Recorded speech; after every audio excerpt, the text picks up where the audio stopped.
Dovranno trascorrere 70 lunghi anni prima che il comune diventi proprietario definitivo della Scala dei Turchi, un periodo lunghissimo che costringerà il pubblico, cioè il comune di Realmonte, ed il privato a stipulare un accordo davanti ad un notaio per spartirsi gli introiti della meravigliosa Scala dei Turchi. Una bozza di accordo fra il comune e la proprietà dei terreni sancisce la gestione dei diritti d'immagine del marchio Scala dei Turchi Tourism Realmonte AG e la divisione dei costi e dei guadagni derivanti dall'uso d'immagine della scogliera.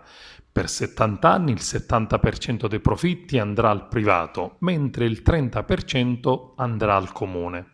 L'intesa è tra i due, comune e privato, e il risultato finale in cui il proprietario dovrà cedere al comune di Realmonte il promontorio, con esclusione della parte pianeggiante ed edificabile. Dopo 70 anni, la titolarità del marchio ed il suo utilizzo andranno automaticamente al comune. Il nome della Scala dei Turchi è legato alla leggenda secondo cui il luogo è il riparo delle navi turche che salivano i gradoni nella roccia per depredare i luoghi lungo la costa.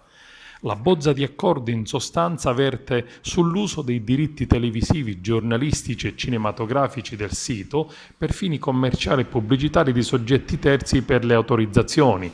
Dovrà essere rilasciata dal proprietario, mentre il comune potrà opporre resistenza e dire la sua. Stessa cosa per il denaro che sarà diviso tra i due per l'attività di promozione con un portale turistico ufficiale della Scala dei Turchi su cui promuovere le imprese locali.